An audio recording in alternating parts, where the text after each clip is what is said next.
všichni jsou už v Mexiku.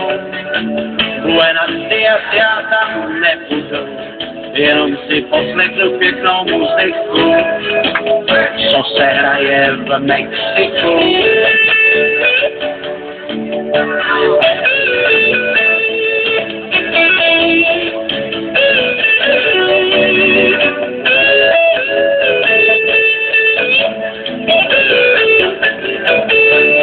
Krejčí, co tě oblík měl, že nejde s mírou, asi zapomněl.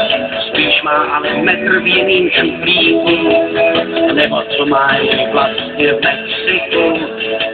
Kde je ten chlápek s foťákem, měl tě fotit Čechovem. Proč měl jeho kufr zápis na víku? Sejdeme se v Mexiku. Všichni jsou už v Mexiku. Buenos Dias, já tam nebudu, jenom si poslechnu pěknou muziku, co se hraje v Mexiku.